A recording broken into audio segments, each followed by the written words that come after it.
The sun did not vanish suddenly on the African savanna. It lingered, slow and heavy, as if reluctant to leave the land it had warmed all day. The sky burned orange and red, and long shadows stretched across the grass like dark fingers. This was the most important hour of the day, the hour when survival demanded attention. Night was coming, and night belonged to teeth, claws, and silent eyes. The village stirred with purpose. Women moved between hearths and storage pits, finishing the last tasks before darkness. Grain was sealed in clay pots. Leftover food scraps were carefully buried far from sleeping areas, so their scent would not drift through the air and invite scavengers. Even small mistakes, an exposed bone, a forgotten scrap, could mean danger. Children were called inside, their laughter fading as elders reminded them in firm, gentle voices that playtime ended when the sky turned red. The huts stood low and strong, shaped like domes, blending into the earth itself.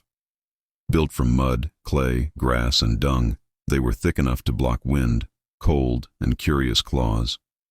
Their entrances were small, too narrow for a lion to force its way in easily. Each home faced inward toward the center of the settlement, not outward toward the dark wilderness.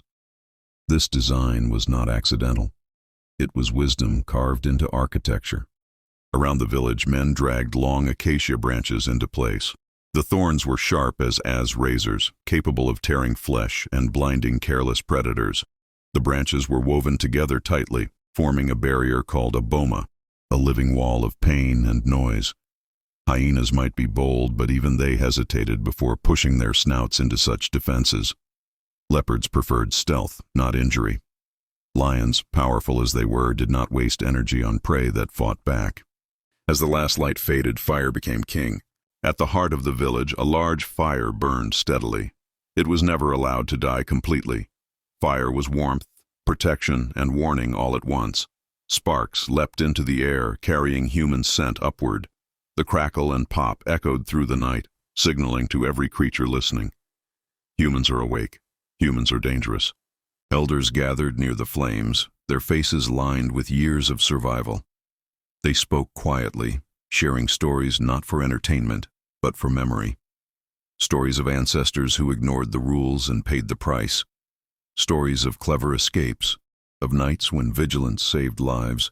In a world without written language, stories were textbooks, and every night was a lesson. Hunters prepared themselves with practiced movements. Spears were sharpened on stone, their tips hardened in fire. Clubs were tested for balance. These weapons were not carried casually. They were placed beside sleeping mats within easy reach. Even while resting, no one was unarmed. Children sensed the change in the air. Their bodies grew still as instinct took over. They pressed close to their mothers, wrapped in animal skins that smelled strongly of humans. These scents mattered.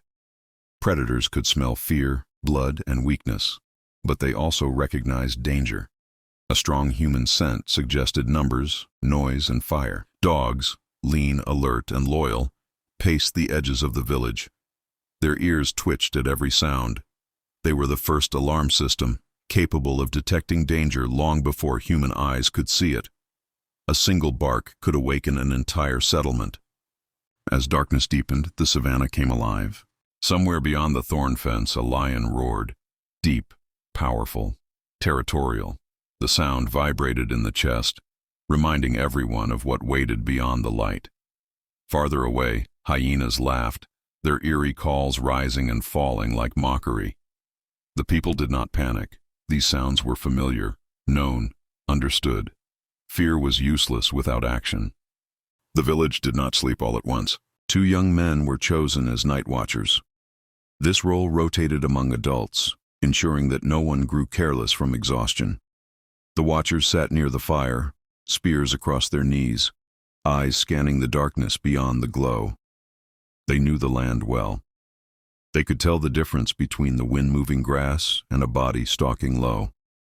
They listened, not just with their ears, but with their skin. Inside the huts, sleep came slowly. People slept lightly, waking at every unfamiliar sound. This was not weakness, it was adaptation. Deep, careless sleep belonged to creatures that lived in trees or burrows. Humans survived by remaining aware, even while resting. A sudden rustle sounded near the fence. Grass bent. Something moved. One watcher stood instantly, raising his hand. The other fed the fire, sending flames higher. Light exploded outward, revealing only empty grass and swaying thorns. Whatever had approached decided against testing human defenses tonight. The watcher relaxed, but only slightly. Night was long and danger was patient. As the moon rose high, its pale light mixed with firelight, casting strange shadows across the huts. Inside, people dreamed, but their dreams were light, ready to break at the slightest warning. They trusted not in walls alone, but in each other. No one slept alone unless they chose to. Community was the strongest shield. This was how ancient Africans faced the night. Not with ignorance or luck, but with knowledge passed down through generations. With fire, fences, weapons, animals, and above all, cooperation. They did not try to dominate the wild. They learned its rules, respected its dangers, and adapted their lives around it. And so, as predators roamed beyond the glow of the village fire, the people rested, alive, alert, and safe until morning. When the fire burned low and the last voices faded into silence, the village did not surrender itself to sleep. Night was not an enemy to be ignored. It was a force to be negotiated with. Above, the stars spread across the sky in vast cold patterns, and the moon rose slowly, painting the savannah in pale silver. This was the hour when predators moved with confidence, and humans answered with awareness. Near the central fire, the watchers took their places. They were young but proven, men who had hunted before dawn, tracked wounded animals for miles, and learned to read the language of the land. Each carried a spear balanced easily across his knees, its wooden shaft smooth from years of use. Their posture was relaxed, but alert, bodies trained to react without panic. They knew that fear wasted energy, and energy was life. The firelight flickered across their faces as one of them fed dry branches into the embers. Flames climbed higher, sending sparks spiraling into the air. Smoke drifted upward, thick with the scent of humans, ash, and burning wood. To animals watching from afar, it was a clear warning. This place was awake. Beyond the thorn fence, the savannah breathed. Grass whispered as the wind passed through it. Insects hummed in constant rhythm. Somewhere nearby, a hyena laughed, a sharp, unsettling sound meant to test courage. The watchers did not move. Hyenas were clever but cautious. They hunted weakness, not readiness. At the edges of the village, dogs stirred. Their ears twitched, noses lifted, and low growls rumbled in their throats. The animals sensed what humans could not yet see. One dog padded closer to the fence, hackles raised. The watcher followed its gaze into the darkness, eyes narrowing.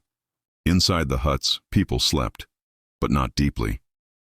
Mothers woke at every unfamiliar sound, instinctively pulling children closer.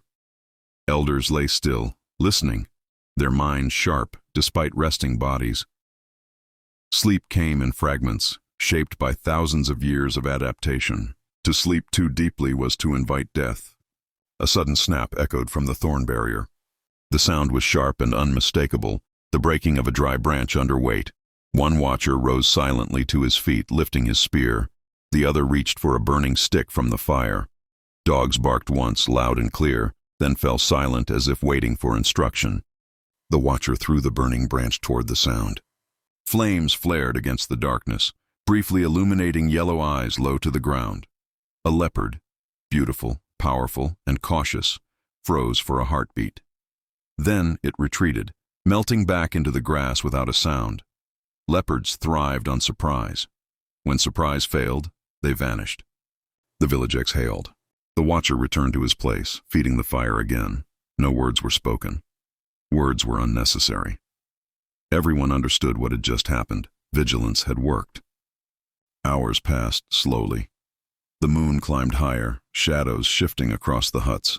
The fire was kept alive with care, not too large to waste fuel, not too small to invite danger. Every movement around it was deliberate. Even exhaustion was managed wisely. When one watcher's eyes grew heavy, another quietly took his place. The responsibility was shared. No one carried the burden alone. Farther away, a lion roared. The sound rolled across the land, deep and commanding. It was not a hunting call, but a declaration of territory. The watchers listened carefully, judging distance and direction. The lion was far enough to pose no immediate threat. Still, one watcher rose and added more wood to the fire. Light stretched farther into the night. Lions respected fire, but they respected numbers even more. The village's design ensured that no individual stood alone. Huts formed a tight circle, humans clustered within like the core of a living shield. Any predator foolish enough to enter would face noise, light, weapons, and resistance from every direction. As the night deepened, the savannah tested the village again and again. A rustle here, a distant call there. Each sound was weighed, judged, and answered, or ignored. Experience taught them which dangers mattered and which were simply the voices of the land. Inside one hut, a child stirred from a dream, whimpering softly. His mother woke instantly, soothing him with a quiet hum passed down through generations. Her voice was low, steady, calming. Sound mattered at night. Panic could spread faster than fire. By the time the stars began to fade, the air grew cooler. Predators that had failed to find easy prey retreated to rest. Hunger could wait, injury could not. The watchers felt the shift before they saw it. The night loosened its grip. Birds began to stir in the trees, their first calls tentative and soft. The eastern sky lightened almost imperceptibly, turning from black to deep blue. Dawn was coming. As the first sunlight brushed the horizon, the village awakened fully. Fires were stirred back to life for warmth and cooking. Children emerged from huts, blinking sleep from their eyes. Elders stretched aching limbs. Dogs relaxed, tails wagging now that danger had passed. Another night survived.